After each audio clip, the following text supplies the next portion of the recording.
ini kita sudah terhubung dengan Kasih Penkum Kejati Sumatera Selatan, Ibu Fani Yulia Ekasari untuk mengetahui bagaimana nih proses terkait penetapan tersangka korupsi perkebunan sawit.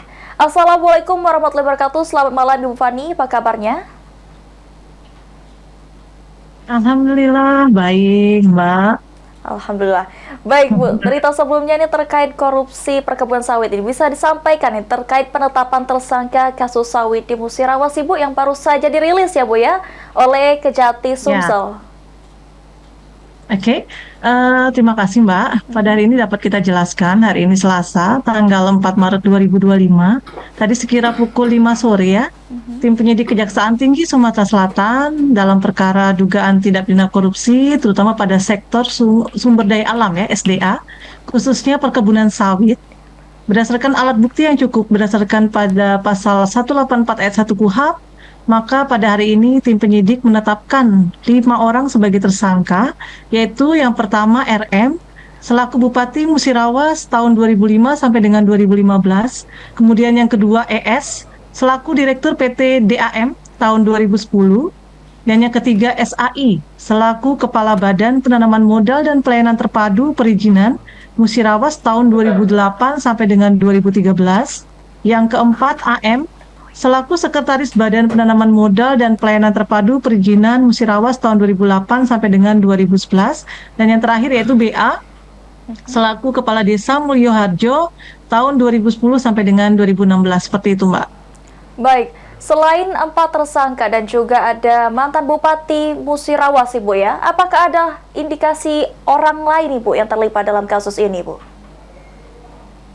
Untuk hal tersebut, tim penyidik bidang khusus Kejati Sumsel tentu saja akan terus mendalami ya alat bukti serta terkait keterlibatan pihak lain ya. Nanti untuk hal tersebut akan pasti kita sampaikan update-nya kepada media dan masyarakat seperti itu. Baik, lalu untuk peran dari sang mantan Bupati sendiri seperti apa Ibu? Oke, untuk peran dari masing-masing tersangka, yaitu para tersangka ini secara bersama-sama ya dalam penerbitan izin, serta penguasaan dan penggunaan lahan negara, itu dilakukan secara tanpa hak dan melawan hukum seluas kurang lebih 5.974,90 hektar yang digunakan untuk tanaman kelapa sawit PT DAM. Ya, dari luas semuanya itu kurang lebih 10.200 hektar di Kecamatan BTS Ulu, Kabupaten Musirawas. Bahwa dari lahan negara yang berhasil dikuasai oleh para tersangka, yaitu kurang lebih 5.974,90 hektar, itu terdiri dari kawasan hutan produksi serta lahan transmigrasi seperti itu, Mbak. Baik, kurang lebih ada 5.000 lebih hektar ya Bu ya yang Ya, dilibatkan dalam kasus korupsi ini. 5.974,90 hektar. Baik, baik Ibu. Lalu sebanyak itu Bu, untuk kerugian sendiri berapa Bu nilai kerugian yang dialami oleh negara sendiri Bu? Untuk saat ini yang sudah kita berhasil selamatkan itu senilai 61 miliar 350 juta 717.500 rupiah, yang mana yang dapat berhasil kita dapatkan dari PT DAM ya, yang mana PT DAM ini secara proaktif dan untuk menyerahkan secara sukarela ke penyidik Kejati Sumsel seperti itu. Baik. Lalu untuk proses ini sendiri, proses korupsi ini sendiri sudah berlangsung sejak kapan Ibu? Dari tahun 2010 sampai dengan 2023 seperti itu.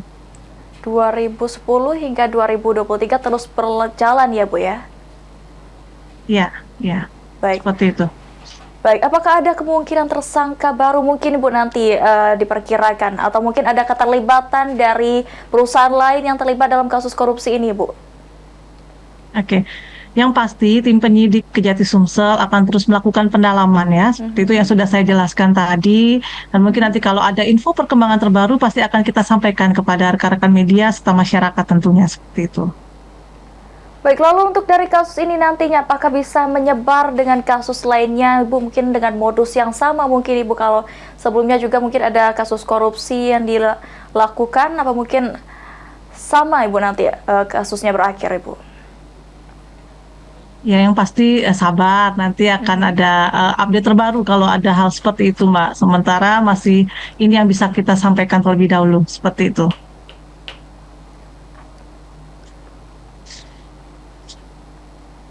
Halo Mbak. Baik. Mohon maaf Ibu, mungkin ada gangguan sinyal di sini. Bisa diulang kembali Ibu untuk jawaban sendiri Ibu? Oke, mengenai hal tersebut, yang pasti tim penyidik Kejati Sumsel akan terus mendalami, Mbak. Dan apabila nanti ada perkembangan terbaru atau misalnya ada update terbaru, pasti akan kita sampaikan, Mbak. Seperti yang sudah saya sampaikan tadi, seperti itu. Baik, untuk dari tersangka sendiri, untuk sementara diamankan di mana dan berapa lama ditahan untuk sementara Ibu?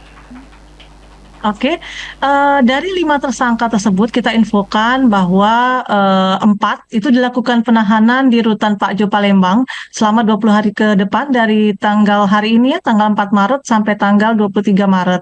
Kemudian untuk satu tersangka dengan inisial BA itu sudah dilakukan pemanggilan secara patut ya, namun yang bersangkutan tidak hadir tanpa alasan yang sah seperti itu. Baik. Selain barang bukti yang sudah dikumpulkan Ibu yang didapatkan oleh Kejati Sumsel sendiri, apakah ada barang bukti lainnya Ibu? Oke, dapat kita infokan bahwa selain dari yang kita sebutkan tadi bahwa ada yang dilakukan penyitaan uang senilai Rp61.350.717.500 juga tim penyidik Kejati Sumsel itu melakukan penyitaan terhadap lahan sawit seluas kurang lebih 5.974,90 hektar di Kecamatan BTS Ulu, Kabupaten Musirawas serta dokumen-dokumen terkait seperti itu. Uang sebesar 61 miliar lebih itu merupakan kerugian negara atau mungkin dari sumber mana Ibu? Yang jelas uang ini merupakan hasil penyelamatan keuangan negara yang sudah dilakukan penyitaan oleh tim penyidik Kejati Sumsel. Sementara itu, Mbak ya. Baik, artinya untuk kerugian negara ini masih lebih dari 61 miliar Ibu ya? Nanti kita infokan lebih lanjut, Mbak. Baik, lalu untuk kasus ini sendiri, baik, lalu untuk bukti-bukti yang lainnya sendiri, Ibu mungkin bisa disampaikan lebih rinci terkait kasus sawit ini sendiri, Ibu? Yang pasti, yang namanya tim penyidik telah menetapkan tersangka itu kan sudah dikumpulkan yang namanya alat bukti yang sah seperti itu. Selain saksi-saksi yang sudah diperiksa sebanyak 60 orang juga ada beberapa bukti-bukti yang sudah kita lakukan penyitaan tadi yang seperti sudah saya sebutkan tadi, Mbak, seperti itu. Baik, baik. Kita kembali ke pertanyaan yang pertama, Ibu, terkait tersangka mantan Bupati sendiri, Ridwan Mukti sendiri, ini perannya bagaimana, Ibu? Perannya seperti apa dalam kasus korupsi kali ini, Bu? Ya, untuk tersangka RM selaku Bupati Musirawas ini itu bersama dengan SAI kemudian juga AM itu memiliki peran yaitu bersama-sama dalam penerbitan izin ya, seperti itu. Penerbitan izin seperti itu, Mbak. Jadi penerbitan izin ini gunanya untuk terkait penguasaan dan penggunaan lahan negara tanpa hak dan melawan hukum seperti itu. Lahan sawit yang dimaksud ya, Bu ya? Atau mungkin ada lahan yang lain? Iya. Tidak, lahan perkebunan sawit. Iya. Baik, itu berlangsung kasus korupsi ini berlangsung selama beliau menjabat kah atau bagaimana, Ibu? Ya, dari RM ini kan dari 2005 sampai dengan 2015. Nah, itu kan kasus ini berlangsung dari 2010 sampai dengan 2023 seperti itu. Nah, jadi masih ada range beliau menjabat seperti itu. Karena kan ini terkait dalam penerbitan izin ya. Baik, artinya selama mantan Bupati menjabat tersebut dilakukannya ya kasus korupsi ini. Baik, Ibu kami masih menunggu ya, Bu ya, hasil selanjutnya ini terkait kasus korupsi yang melibatkan Bupati Musirawas sendiri, dan kami masih menunggu info selanjutnya yang terkait kasus tersebut. Terima kasih Ibu Vera untuk informasi lebih detailnya terkait kasus korupsi perkebunan sawit. Terima kasih. Wassalamualaikum warahmatullahi wabarakatuh.